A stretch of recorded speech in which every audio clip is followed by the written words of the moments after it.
আজ পবিত্র আশুরা মুসলিম উম্মার জন্য একটি তাৎপর্যময় ও শোকাবহ দিন। মুসলিম বিশ্বের অন্যান্য দেশের মতো বাংলাদেশেও যথাযোগ্য মর্যাদায় দিনটি পালিত হচ্ছে। এ উপলক্ষে রাজধানী ঢাকা সহ দেশব্যাপী বিভিন্ন ধর্মীয় সংগঠন নানা কর্মসূচি পালন করছে। মুহররমের 10 তারিখে বা আশুরা দিবসে ঐতিহাসিক বহুবিধ গুরুত্বপূর্ণ ও স্মৃতিবহ ঘটনা সংঘটিত হয়েছে।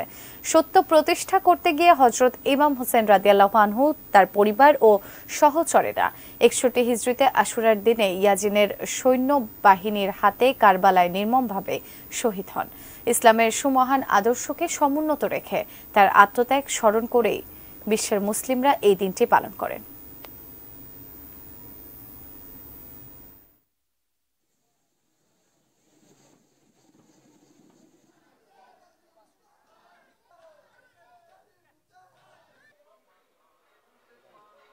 শেষে মিছিলে অংশ নেন অনুসারীরা, যেখানে করতে সর্বোচ্চ সতর্কাবস্থায় ছিল আইন। জিগাতলায় গিয়ে শেষ হয় তাজিয়া মিছিল।